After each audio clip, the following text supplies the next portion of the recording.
think you should get their questions. I think that's right. I think that's the protocol. Oh, yeah. How do you feel?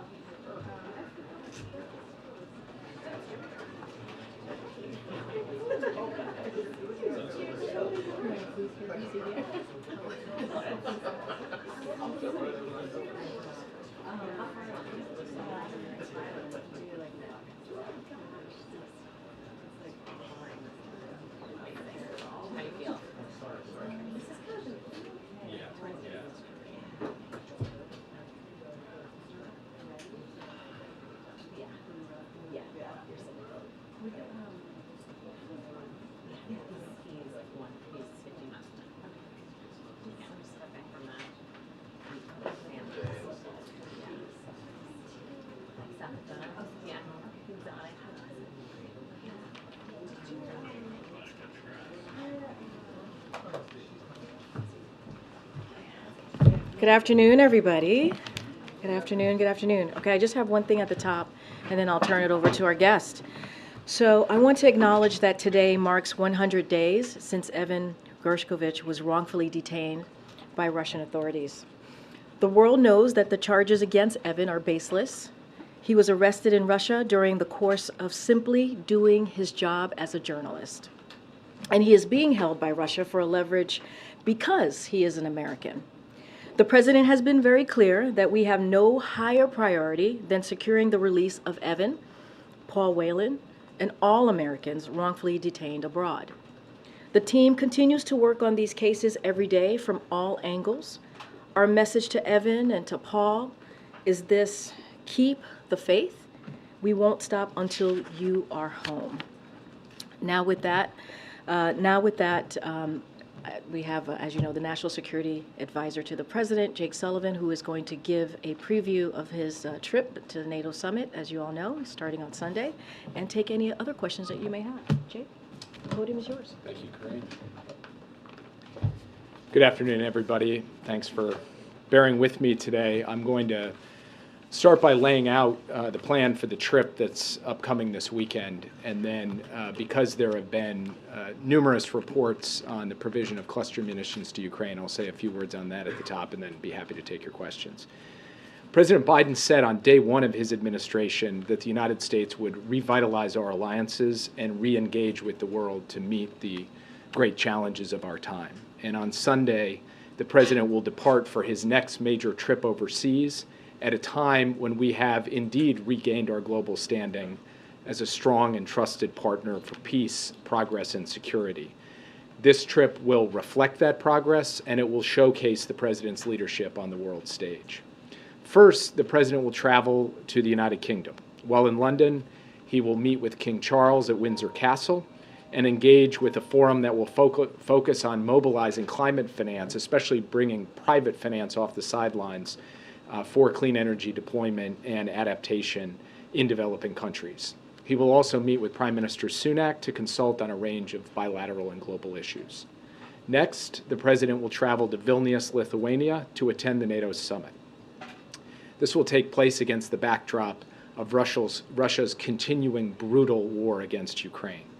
He will hold a bilateral meeting with Lithuanian President Nausėda. He will then meet with all of the NATO leaders at the summit, as well as a number of NATO partners from Europe and from the Indo-Pacific. They will discuss a range of subjects, from strengthening NATO's eastern flank to modernizing NATO's deterrence and defense capabilities. Thanks in large part to President Biden's leadership, NATO is stronger, more energized, and more united than ever. NATO is also larger than ever, with Finland having joined the alliance and Sweden soon to follow. This is important for the security and safety of the American people, because a strong NATO makes the United States and the entire world more safe and more secure. At the summit, the President and our allies will demonstrate our unity and resolve in support of Ukraine. When President Putin launched this war, he expected that Western unity would fracture, that NATO would break, that our support to Ukraine would wither over time. He was wrong. The United States has built a coalition of dozens of countries, from Europe to the Middle East to the Indo-Pacific, to help Ukraine defend against Russian aggression. And we have mobilized the security assistance Ukraine needs, including by facilitating contributions from partners and allies around the world, so that Ukraine is in the best possible position to succeed on the battlefield. We continue to stand with the people of Ukraine as they defend their sovereignty, their freedom, and their democracy. After the summit, President Biden will give a significant address in Vilnius that evening, Wednesday evening, about his vision of a strong, confident America flanked by strong, confident allies and partners taking on the significant challenges of our time, from Russia's aggression in Ukraine to the climate crisis. Finally, the President will travel to Helsinki, Finland, where he will meet with the President of Finland, Niinistö, and participate in a U.S. Nordic Leaders Summit.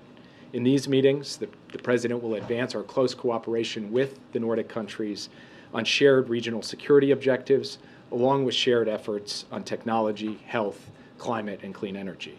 So we're looking forward to a busy week in Europe, and we're looking forward to the President being able to further solidify, strengthen, and give momentum to the strong, united alliance that has been standing up so effectively against Russian aggression. As I mentioned, because we've seen all of these reports on the provision of cluster munitions to Ukraine, I will leave it to the Pentagon to make a formal announcement later this afternoon for the next drawdown package and to go into the details of that drawdown package and the specifics on the types of munitions being provided. But I will use this opportunity here today to make a few points. First, we base our security assistance decision on Ukraine's needs on the ground. And Ukraine needs artillery to sustain its offensive and defensive operations. Artillery is at the core of this conflict.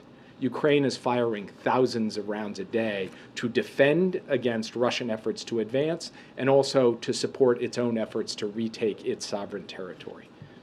We have provided Ukraine with a historic amount of unitary artillery rounds, and we are ramping up domestic production of these rounds. We've already seen substantial increases in production, but this process will continue to take time, and it will be critical to provide Ukraine with a bridge of supplies while our domestic production is ramped up. We will not leave Ukraine defenseless at any point in this conflict, period. Second, Russia has been using cluster munitions since the start of this war to attack Ukraine. Russia's been using cluster munitions with high dud or failure rates of between 30 and 40%. In this environment, Ukraine has been requesting cluster munitions in order to defend its own sovereign territory. The cluster munitions that we would provide have dud rates far below what Russia is providing, not higher than 2.5%. And third, we are closely coordinating with Ukraine as it has requested these munitions. Ukraine is committed to post-conflict demining efforts to mitigate any potential harm to civilians, and this will be necessary regardless of whether the United States provides these munitions or not, because of Russia's widespread use of cluster munitions. We will have to continue to assist Ukraine with demining efforts no matter what, given the significant use of cluster munitions already perpetrated by Russia. So the bottom line is this. We recognize that cluster munitions create a risk of civilian harm from unexploded ordnance. This is why we've deferred the decision for as long as we could. But there is also a massive risk of civilian harm if Russian troops and tanks roll over Ukrainian positions and take more Ukrainian territory and subjugate more Ukrainian civilians because Ukraine does not have enough artillery. That is intolerable to us. Ukraine would not be using these munitions in some foreign land. This is their country they're defending. These are their citizens they're protecting. And they are motivated to use any weapon system they have in a way that minimizes risks to those citizens. So with that, I would be happy to take your questions. Annie. Thank you so much. Annie Linsky with the Wall Street Journal. I was hoping you could comment on news earlier this week that the Russians may be open to a prisoner swap for Evan Gershkovich.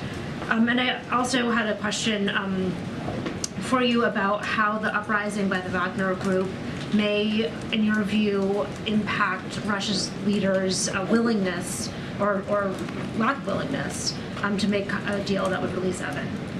So first, as Karine mentioned before, today is the 100th day of Evan's unjust and unlawful detention. And for those 100 days, President Biden, the entire national security team, our embassy in Moscow, our Secretary of State, myself personally have been invested in trying to bring him home safely. Second, I had the opportunity this morning to meet with Evan's employers at the Wall Street Journal and the personal representatives of his family to talk about the latest status in his case and our efforts to bring Evan home.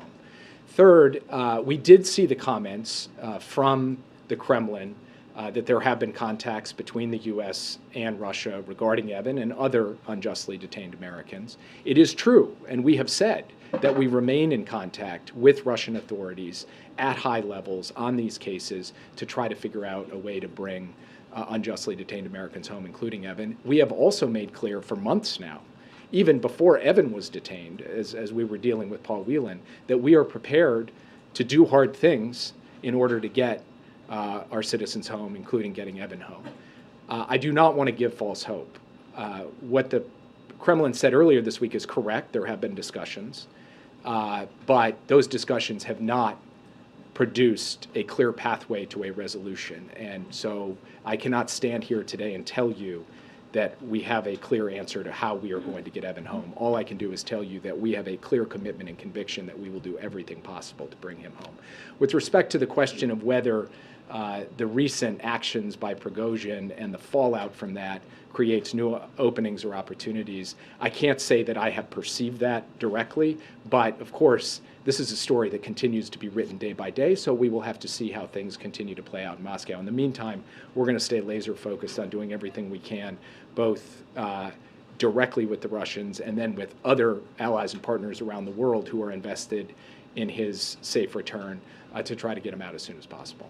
Yeah. President Zelensky said an invitation for Ukraine to join NATO would be the ideal outcome from the summit. Why does the administration believe that's not the right approach for the summit? Well, as you know, the United States strongly supports the open door policy, which says that Ukraine and NATO can make a decision together about its pathway towards membership. And Vilnius will be an important moment on that pathway towards membership because the United States, our NATO allies, and Ukraine will have the opportunity to discuss the reforms that are still necessary for for Ukraine to come up to NATO standards. So this will, in fact, be a milestone, but Ukraine still has further steps it needs to take before membership in NATO. So no invitation coming at the summit? Ukraine will not be joining NATO coming out of this summit. We will discuss what steps are necessary as it continues along its path. The cluster munitions, what convinced President Biden this was the right time to do cluster munitions, given the concerns? Did allies express concerns to him? And are you suggesting that the reason you're providing cluster munitions is because Ukraine is running out of unitary artillery rounds?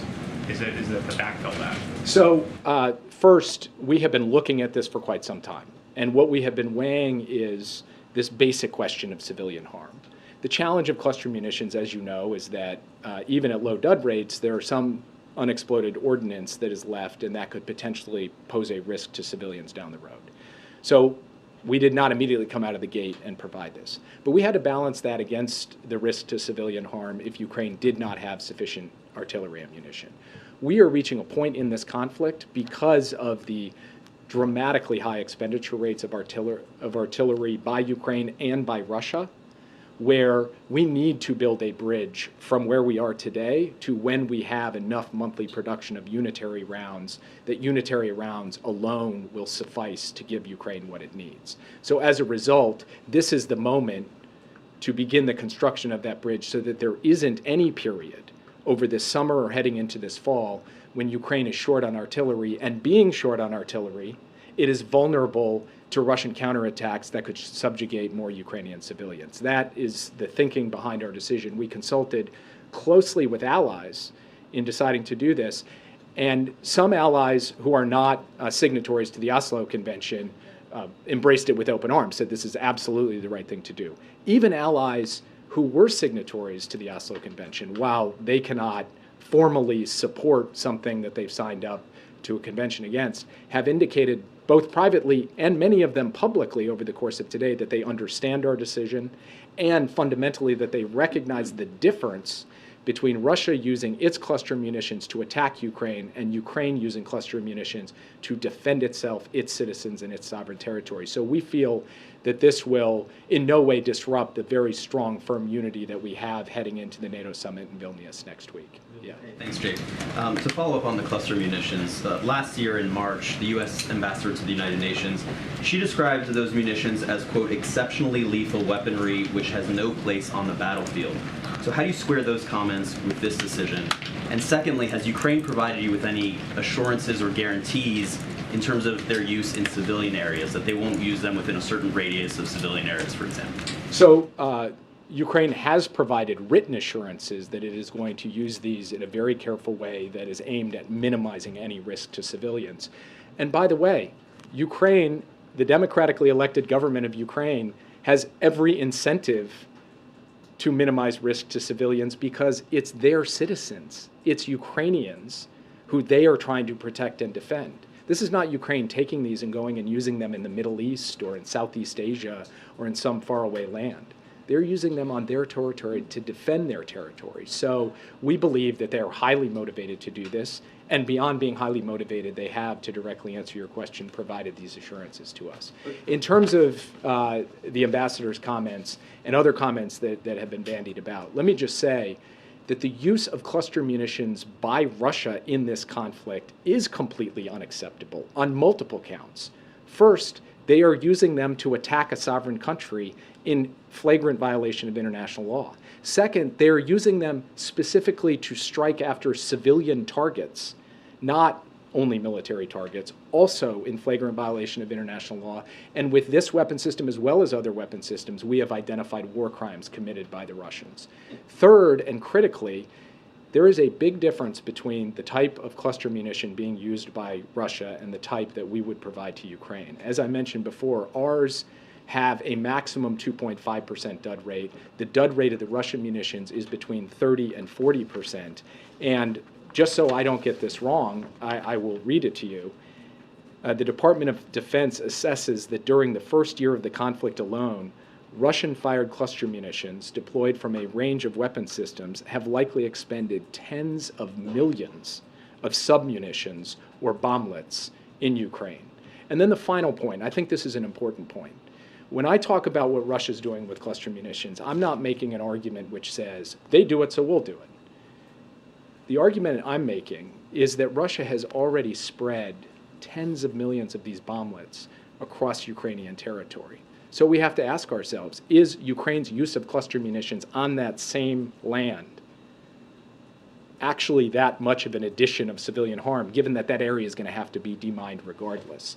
So that is why when we look at the situation today, as opposed to a year ago, and when we look at what Ukraine would be doing with these weapons as opposed to what Russia is doing with these weapons, we see a substantial difference. It doesn't make it an easy decision, and I'm not going to stand up here and say it is easy. It's a difficult decision. It's a decision we deferred. It's a decision that required a real hard look at the potential harm to civilians.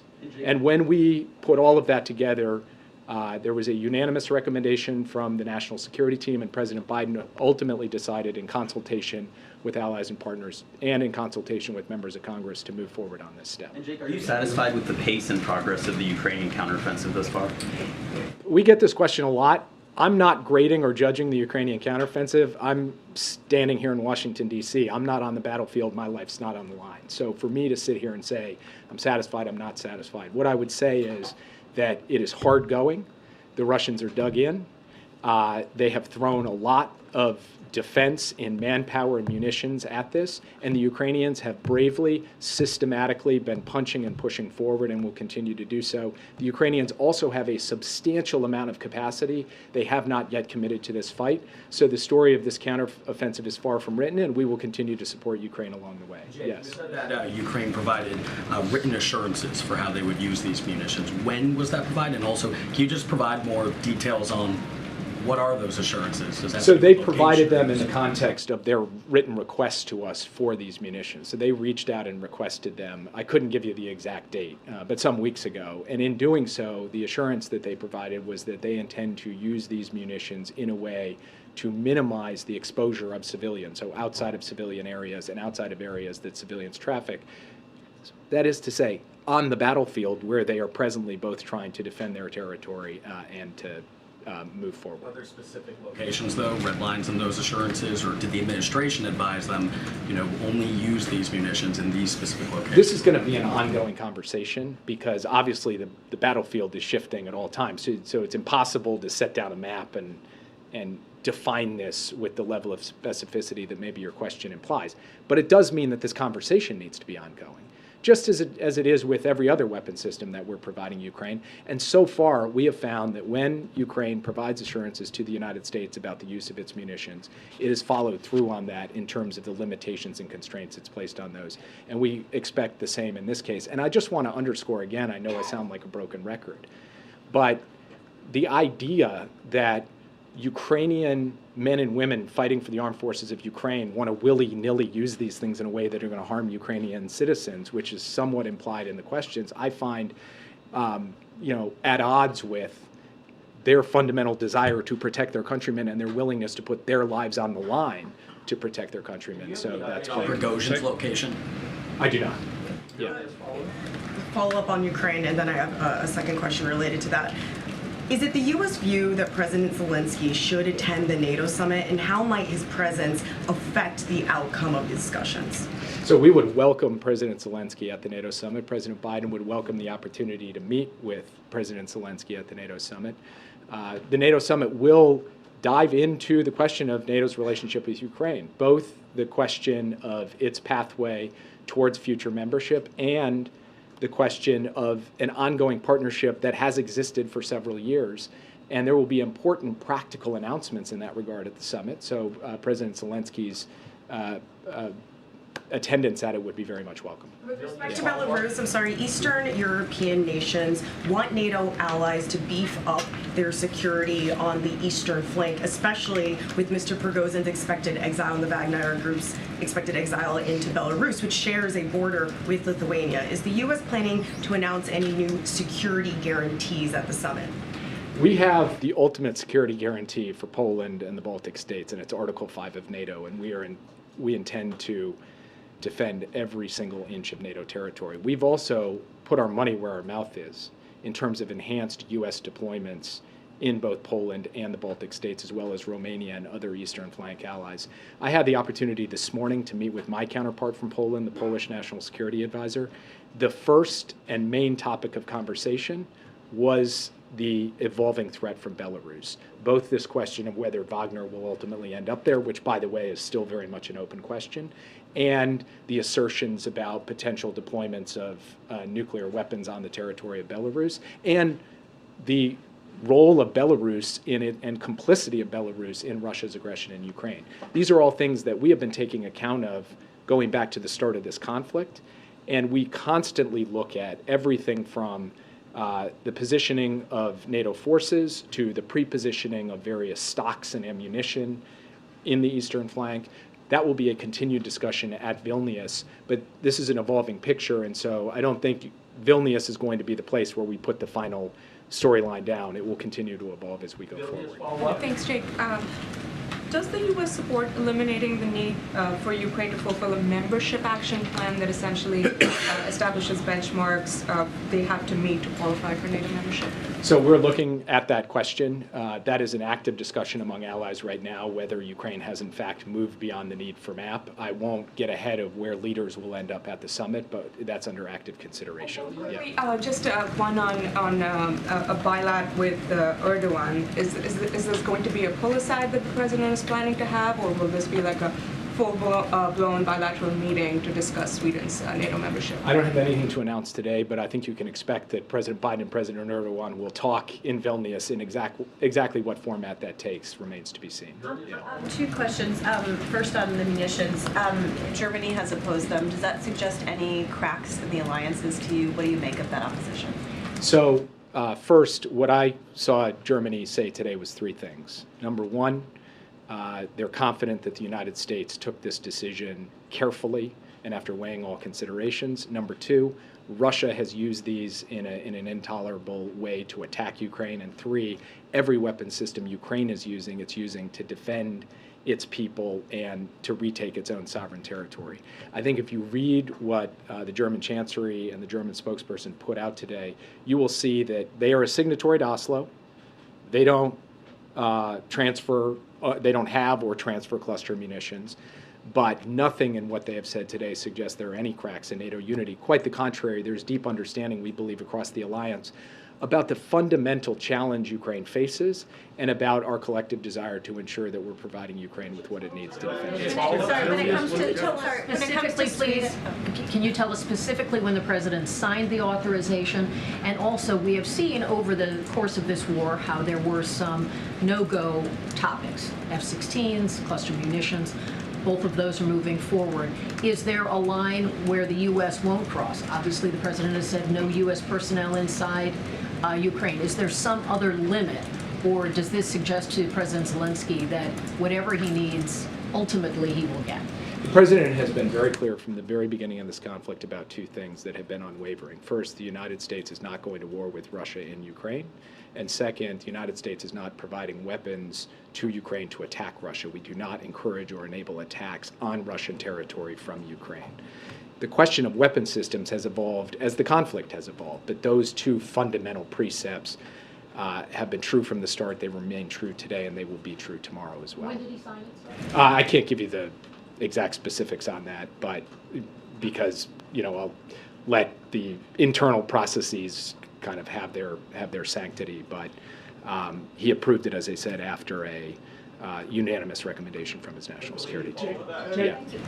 You said that NATO is stronger than ever at this point. What does it say that there are two NATO members who have been holding up Sweden's ability to join the alliance for more than a year now?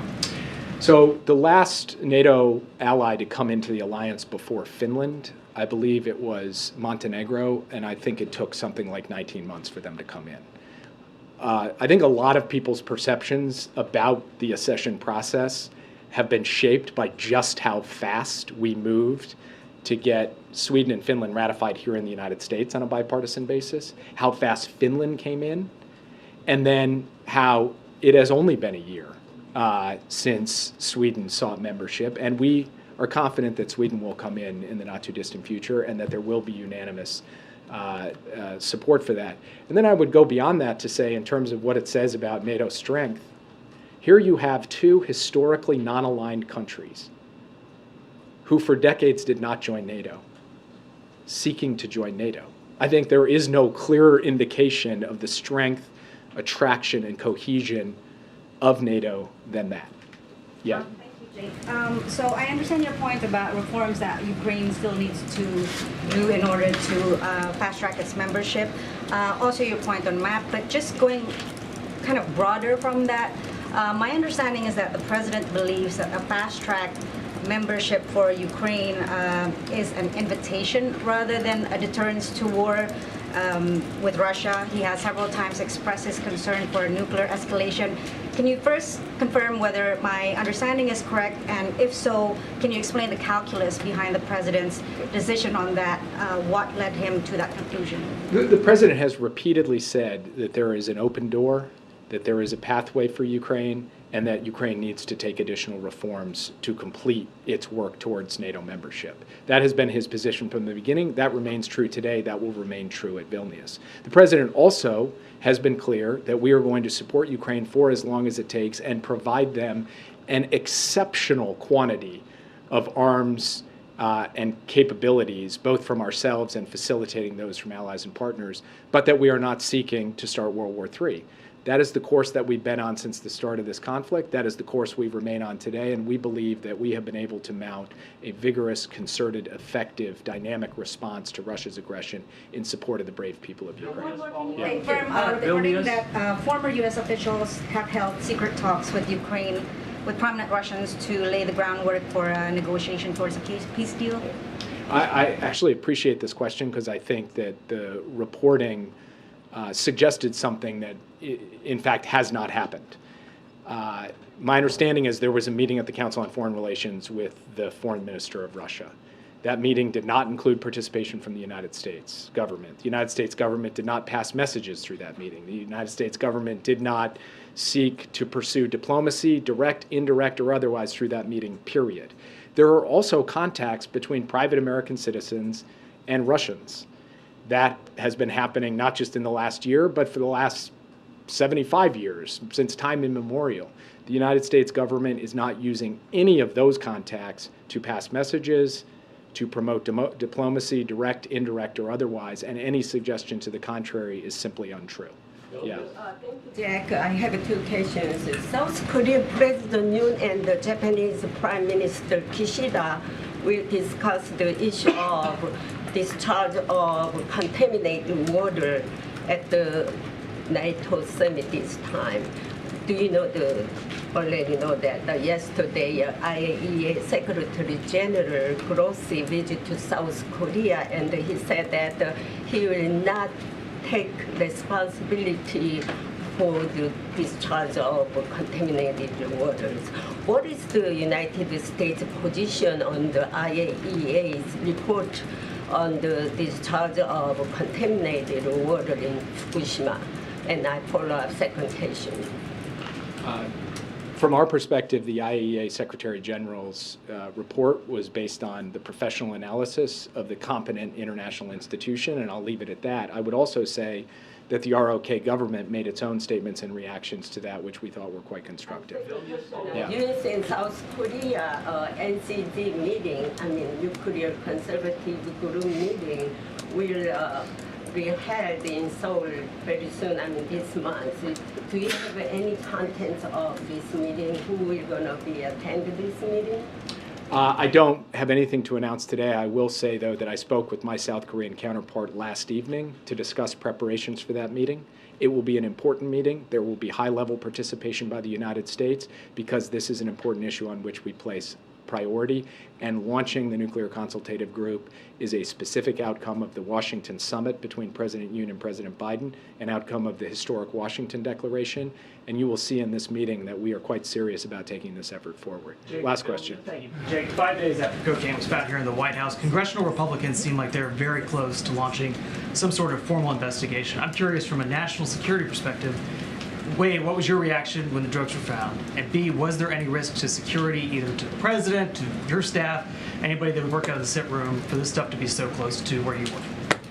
So first, I would refer to the Secret Service when it comes to questions of the security of the president. I won't speak to that. Second, I would make a point about the Situation Room because I think there's been a lot of questionable reporting on this. The Situation Room is not in use and has not been in use for months because it is currently under construction. We are using an alternate Situation Room in the Eisenhower Executive Office building. So the only people coming in and going out of the sit room in this period have been workers who are getting it ready to go. By the way, it's on time and on schedule to be back on station here in the not too distant future. But no, there was no issue with the Situation Room relative to this.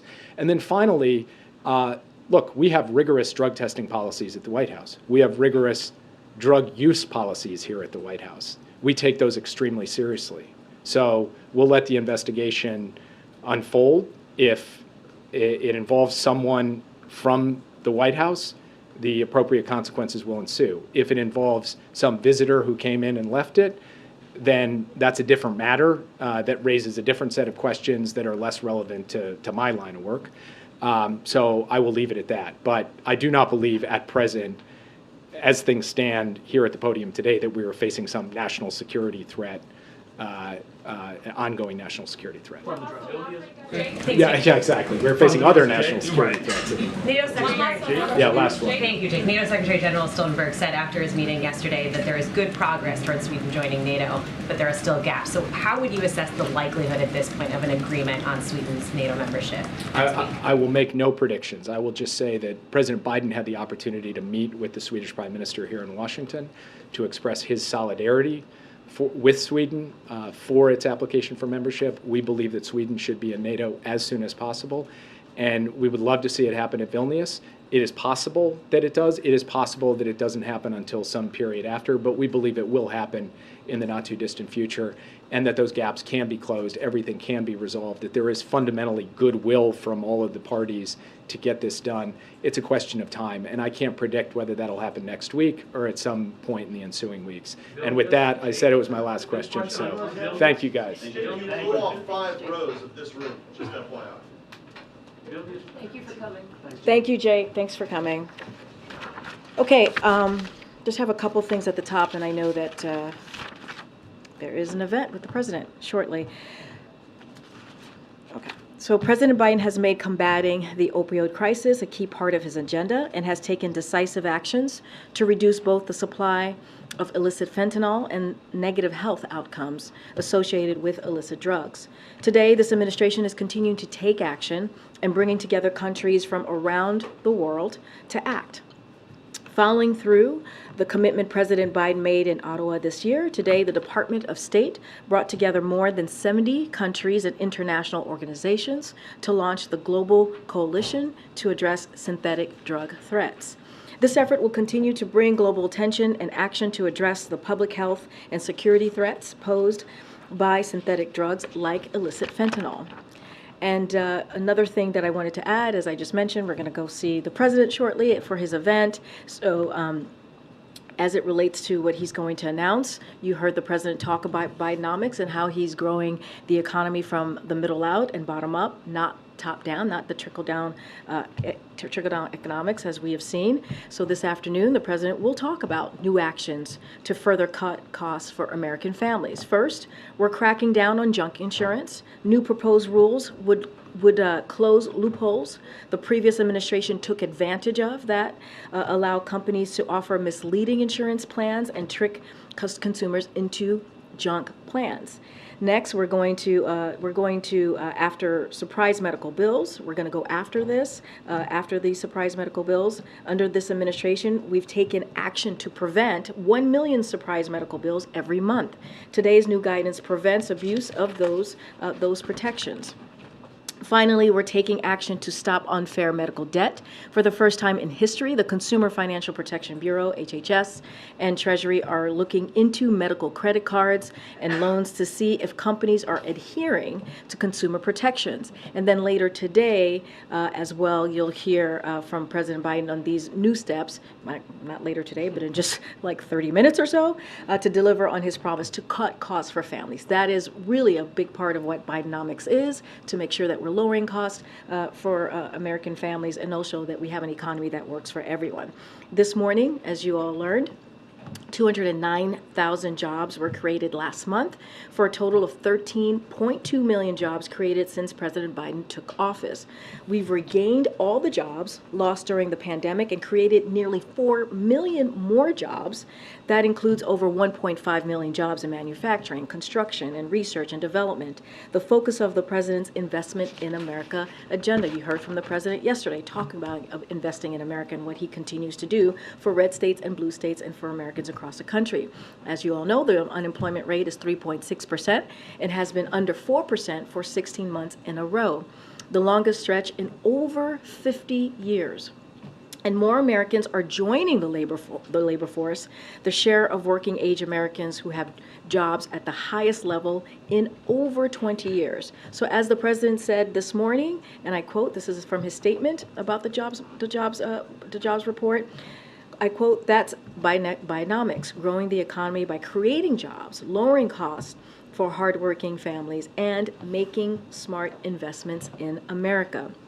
And finally, this is something that we wanted to address because we've all been dealing with this extreme weather, if you will, the extreme heat. And so these conditions are certainly impacting millions of Americans across country in different regions, clearly. These extreme weather patterns are alarming. But for years now, Republicans lawmakers have continued to deny the very existence of climate change that we can now all witness with our very own eyes. So they've repeatedly tried to repeal the biggest climate protection bill in history. As you all know, this is something that the president signed almost a year ago, the Inflation Reduction Act. And this is an act that is the most significant investment that any administration has put behind climate change. And so by them trying to repeal this, it is stunning. It is absurd, and it is dangerous, just by what we have seen these past couple of days. So as a senator, as now president, the president was one of the first members of Congress to take real action against climate change, and he will continue to charge forward on the most ambitious climate agenda to date. He is investing in our nation's electric grid and accelerating clean energy deployment so we can reduce pollutants and bring clean energy jobs and manufacturing back to America. In the meantime, federal officials are proactively inspecting over 70 high-risk industries in areas under a heat warning or advisory to protect workers. And next week, we'll be announcing additional actions to protect communities from extreme heat. I do not have a week ahead because you just heard from the National Security Advisor give a very extensive and detailed week ahead of the president's trip in Europe at NATO summit, so I don't have anything else to share beyond what he shared with you all today. Go ahead, Chris. One of the White House's thoughts on the jobs report is White House concerned that it came in lower than expectations, or do they view this as a good thing, given that a cooling job market may mean less inflation and less pressure to raise rates? How are you kind of gauging that? Yeah, no, it's a good question. It's certainly not going to talk about interest rates, as you know. That is something for the Fed to deal with, and certainly we allow them to have their independence as it relates to any monetary decisions that they have to make. But over the past 3 months, we've averaged about 244,000 jobs, a solid pace, a strong labor market, and a solid gain at this point in the economic expansion as we're looking at especially the last 2 years. And just to quote what the president wrote, his op-ed in the Wall Street Journal just last May, if average monthly job creation shifts in the next year from current levels of 500,000 to something closer to 150, it will be a sign that we are successfully moving into the next phase of recovery, as this kind of job growth is consistent with unemployment rate and a healthy economy. Thanks, Karine. A quick question on the jobs report as well. Total black employment is down 3 straight months now, with 635,000 jobs lost in that spell, which is the most ever in a 3-month stretch outside of the pandemic. Is that a setback for the administration, and do you have a comment? So I'll just remind you that under this administration back in April, you saw the unemployment rate hit a record low at 4.7%, and that was just a couple months ago. Again, under this administration. Look, this data certainly particularly is volatile, and that is something that we understand. So it's most useful to measure in a quarterly basis over 3 months instead of one to smooth out noise, right? Because this one is a little bit more noisy. So the black jobless rate last quarter was tied with the previous quarter for the lowest on the record. So that is also important to note. So this is why we continue to say how important Bidenomics is, how it has actually worked for all Americans, not leaving anyone behind. When you think about more black Americans are employed in the labor force, when you think about more black Americans have health care with average of almost 50% in healthcare.gov coverage, we achieved the fastest rate of new black-owned businesses in over 25 years. We're investing in infrastructure in communities of color that are normally left behind, that are normally not taken in consideration. And so we're reconnecting those communities that are separated, and we're closing the digital divide for black Americans because of the bipartisan infrastructure legislation. When you think about broadband. So all of these things are part of comes out of part of the president's key signature pieces of legislation that clearly are into law now, and that we're implementing. So there is an effort to make sure that we continue to do the bottom up, middle out, and not do this trickle down economy. Are these numbers a cause for concern, or are you looking at it as a blip because these are? So what I said was this data is particularly volatile, so we have to make sure that we look at it more holistically because it's a volatile data. But there are also data points that I just pointed to, right, that show that under this administration we have seen record low unemployment when you think about the black community, 4.7% ever since we started tracking unemployment rate in different communities. So that matters, and so that's why the president continues to talk about Bidenomics and continues to implement some of these key historic pieces of legislation that is going to help communities like in the black community. Okay. Thanks, Karine. The president this week tapped Gene Sperling to lead talks between auto workers and the big three auto manufacturers. Who is the White House's point person to avert a strike with UPS workers? So as it relates to the UPS, look, we are, and I say this all the time, the president respects collective bargaining, and he respects that process. He believes an agreement negotiated between the parties involved is the best possible solution. So we're going to remain optimistic. We're going to certainly remain to be consistent in how we see this. I don't have any information on increased administration involvement, but certainly we remain in contact with both parties. Okay, so no specific point person from the White House. I just don't have anything. I don't have a specific point person, but we, of course, are in touch with both parties. And then what are you guys developing in terms of potential contingency plans? Because this UPS strike, if it happens, would have massive implications across the country.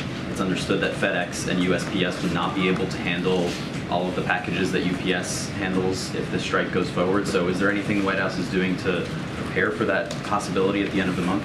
So look, we understand these types of contract negotiations can be, could be tough. They could be contentious. We get that. And so we're going to continue to remain optimistic as these conversations continue to occur. As I mentioned, we're in touch with both parties. Just don't have anything else to lay out as far as a plan. No, lighter note. Does the White House have any plans to join Threads? I'm sorry. I was like, where is this going? Go ahead. Does the White House have any plans to join Threads? Oh, Threads. I don't have anything to preview on that for you. I'm curious about it as well. I just don't have anything to preview on that, but I know that it is getting some attention out there. Go ahead. Thanks, Karine. 2 questions on London. First of all, on who? On London. Oh, London. The London portion of the trip. Why didn't the president attend the King's coronation? You mean that happened a couple months ago? Yes.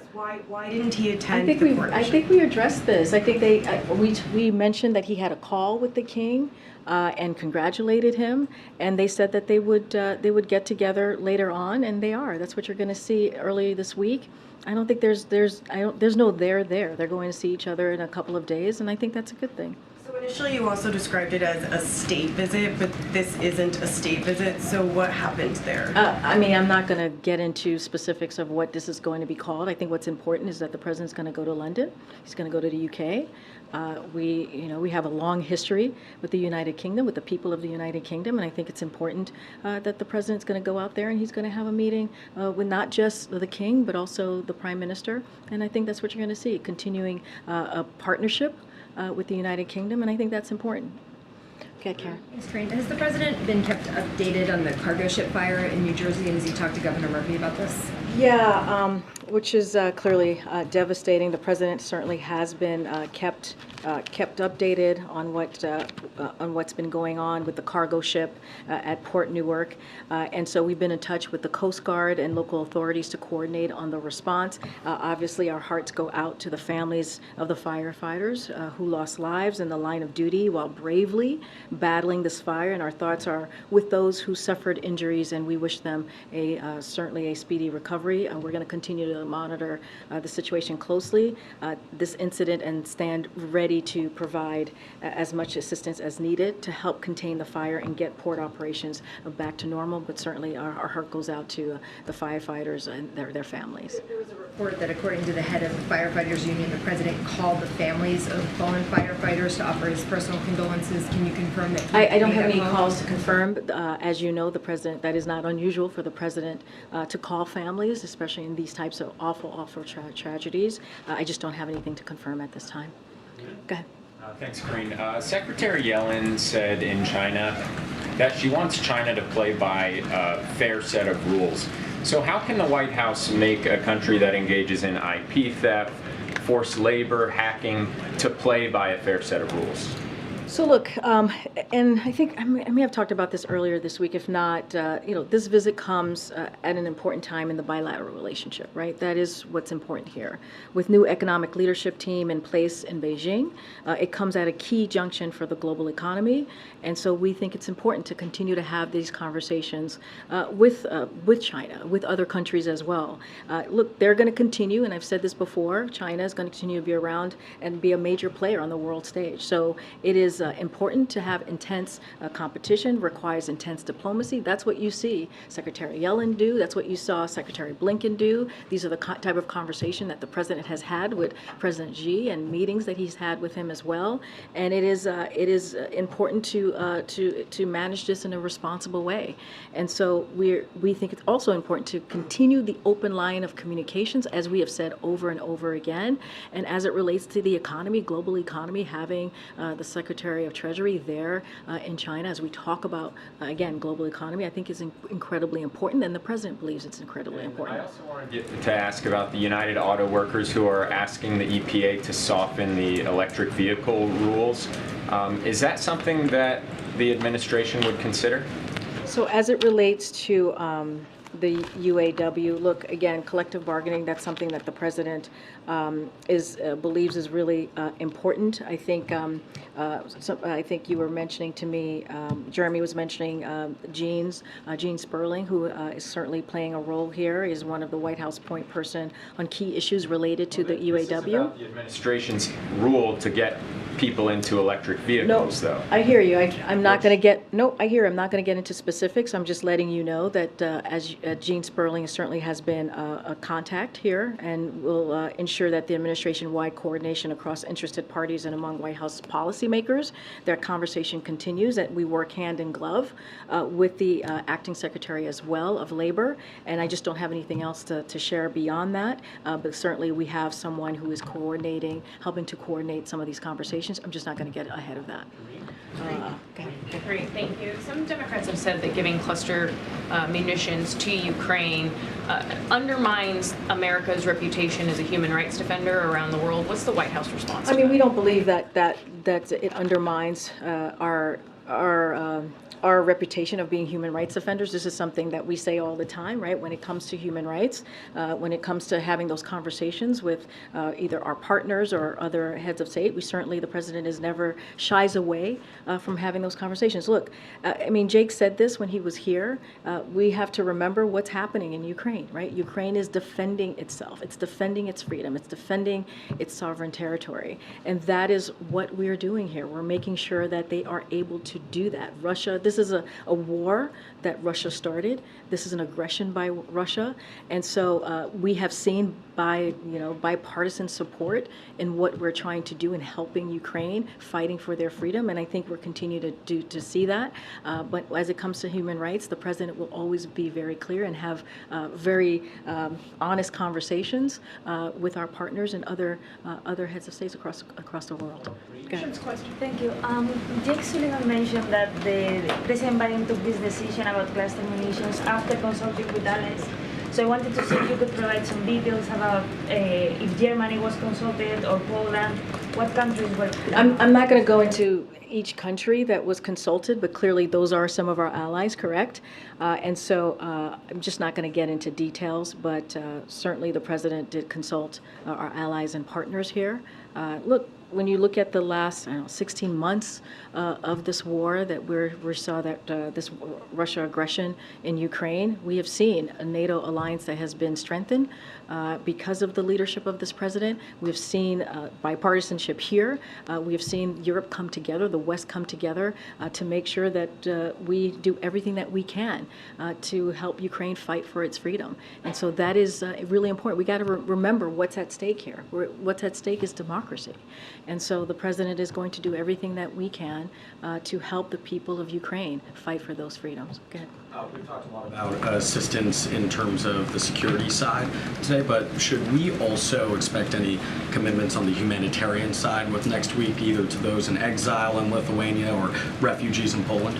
That's a very good question, Zolan. I don't have anything to preview for you at this time, but certainly humanitarian aid is something that we have provided in the past, and have certainly put that as an important assistant to provide. I just don't have anything that's going to come out of the NATO summit this week. I'm sure that we will be providing information as we go through the days. I just don't have anything for you at this time. Okay. Hi. I'm wondering if you have any comment about recent crime in DC. It's raising rates. We've lost an SIV applicant from Afghanistan in the most recent killings. Really tragic. Wondering what the White House has to say about that. And then secondly, sorry to bring up cocaine again, but there was a question yesterday during the press gaggle with Andrew Bates that was, I guess, he said that he was avoiding it because of the Hatch Act. I'm just asking again, can you just say once and for all whether or not the cocaine belonged to the Biden family? So, a couple of things there. He mentioned the Hatch Act because the question was posed to him using Donald Trump, and so he was trying to be very mindful. Okay, I hear you, but you're asking me a question, so I'm answering it for you.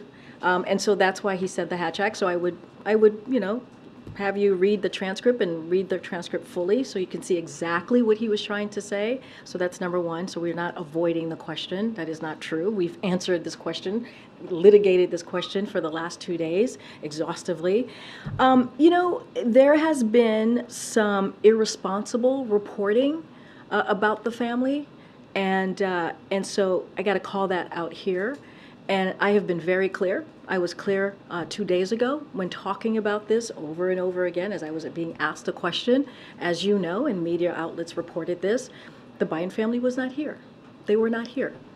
They were at Camp David. They were not here Friday. They were not here Saturday. They were not here Sunday. They were not even here Monday. They came back on Tuesday. So to ask that question is actually incredibly irresponsible. And I'll just leave it there. Okay. I'll take one more. Go ahead, straight right here. Yep. Given the U.S. Supreme Court's decision last week on affirmative action, I'm interested if the President has a stance on whether Congress should take action to ban legacy preferences in higher education admissions.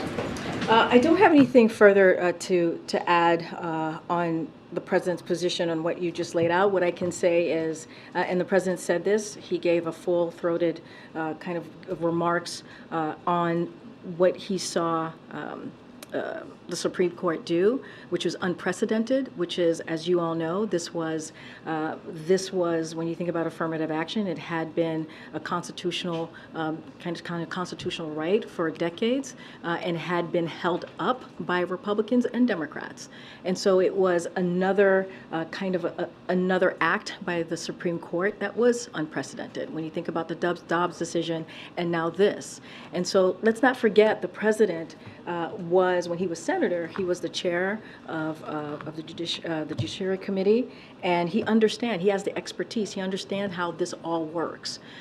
And it is incredibly unfortunate what we saw last week. I will say this, one of the things that the President has taken very seriously is to make sure that we have federal judges that are diverse, that represent the country. We have been able to not just nominate, but get through about 136 judges, again, who are diverse, and he's made that one of his top priorities as we look at what's going on with the Supreme Court currently. All right, everybody, thank you so much. I'll see some of you at NATO. Thank you. Thank you.